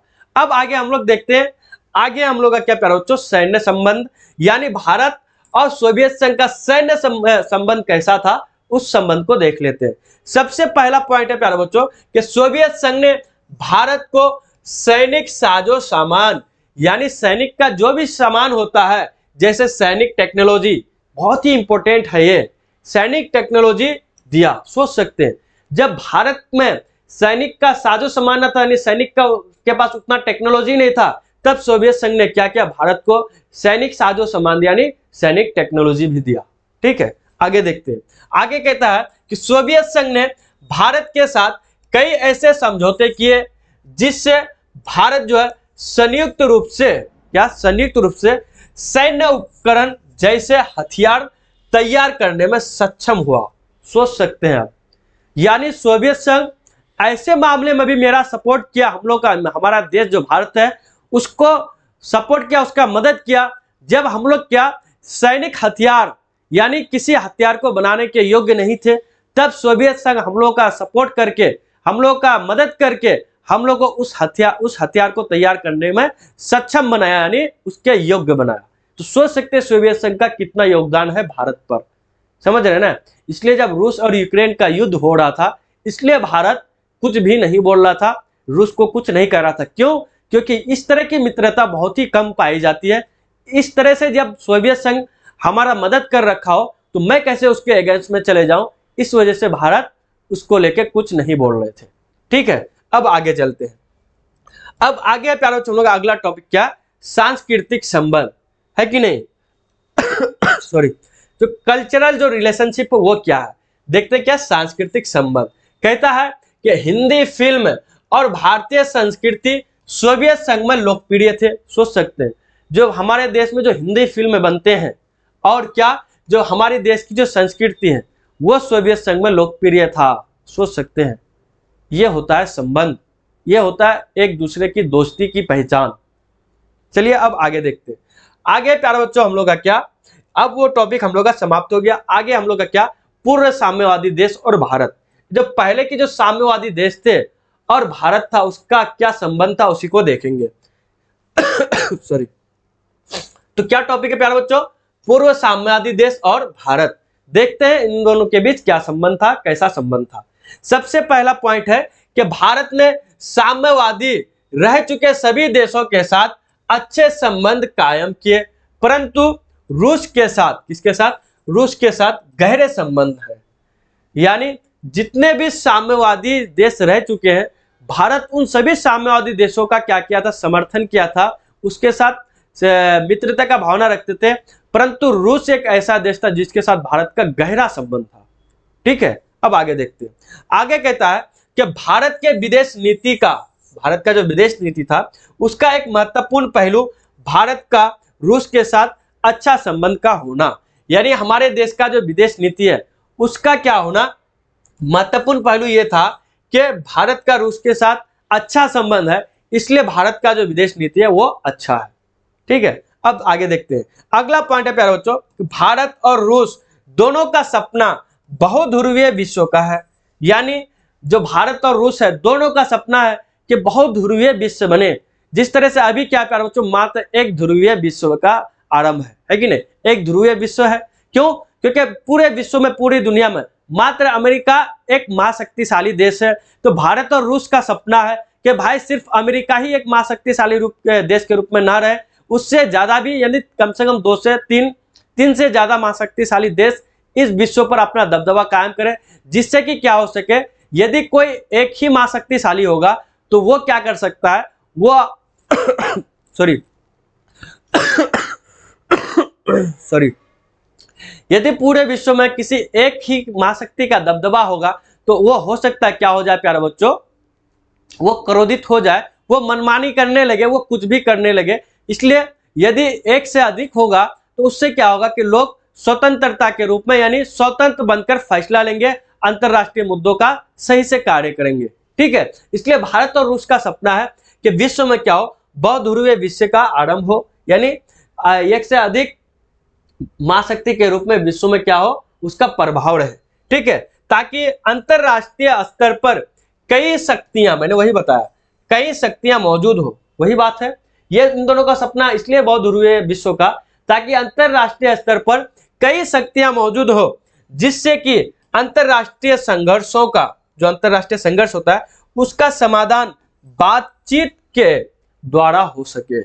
यानी जो अंतरराष्ट्रीय समस्या आती है उसका समाधान बातचीत से हो सके।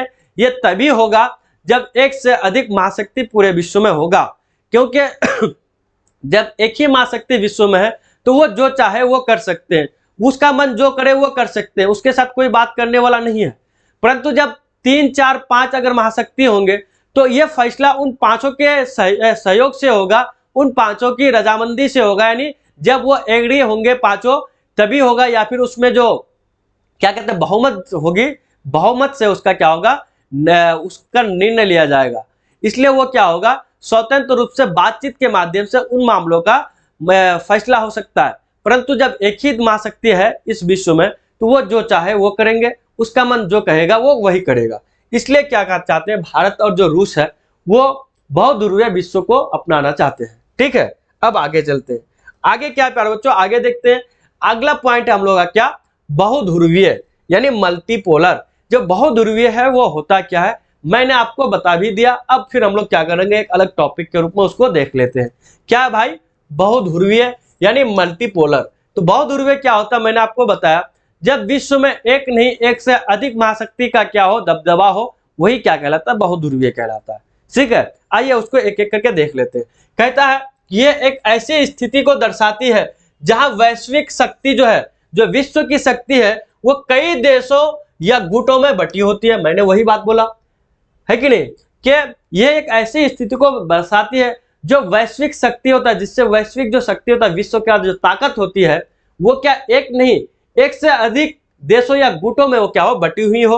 अर्थात विश्व में 3 या अधिक प्रमुख शक्तियां यानी सुपर पावर मौजूद होती है। यानी जिसमें एक नहीं 3 या उससे अधिक सुपर पावर मौजूद होती है, उसी को ही क्या कहा जाता है, बहुध्रुवीयता कहा जाता है। ठीक है, जो आर्थिक, सैन्य और राजनीतिक रूप से प्रभावशाली होती है। यानी ये चीजें होती है, वही क्या कहलाता है, बहुध्रुवीयता कहलाता है।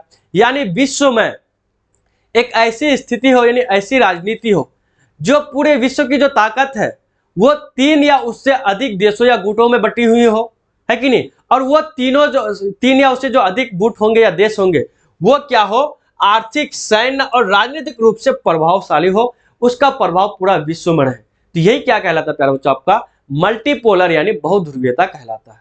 ठीक है, मैं उम्मीद करता हूं आप लोगों को चीजें आसानी से समझ में आई होगी। अब प्यारे बच्चों हम लोग क्या करते हैं, देखिए यही है आपका क्या, उसका इमेज। ठीक है, आप लोग देख लीजिए, ये अगर इसको अलग अलग करके समझाया जाए तो आधा घंटा इसी में लग जाएंगे। ठीक है, ये आपको बहुध्रुवीयता यानी मल्टीपोलर के रूप में इसको दिखाया गया है। ठीक है, तो देखिए प्यारे बच्चों, यहीं पे हम लोग का क्लास क्या होता है, समाप्त होता है। ठीक है, आप लोग के सामने दिख रहा होगा कि यह थैंक यू लिखा हुआ है। ठीक है, उसके बाद है कि please like share and subscribe. तो आप लोग क्या करेंगे प्यारे बच्चों, सबसे पहले तो आप लोग बताएंगे कि आप लोग को क्लास कैसी लगी, आप लोग को क्लास में मजा आया कि नहीं, क्लास इंटरेस्ट लगा कि नहीं, आप लोग को चीजें आसानी से समझ में आई कि नहीं, और आप लोग फटाफट से कमेंट में एक बार बता दीजिए। उसके बाद आप लोग क्या कीजिए प्यारे बच्चों, आप लोगों से रिक्वेस्ट है कि आप लोग लाइक कर दीजिए, क्लास को जमकर शेयर कर दीजिए और क्लास को सब्सक्राइब भी कर दीजिए। ठीक है, क्या करना है, क्लास को सब्सक्राइब भी कर देना है।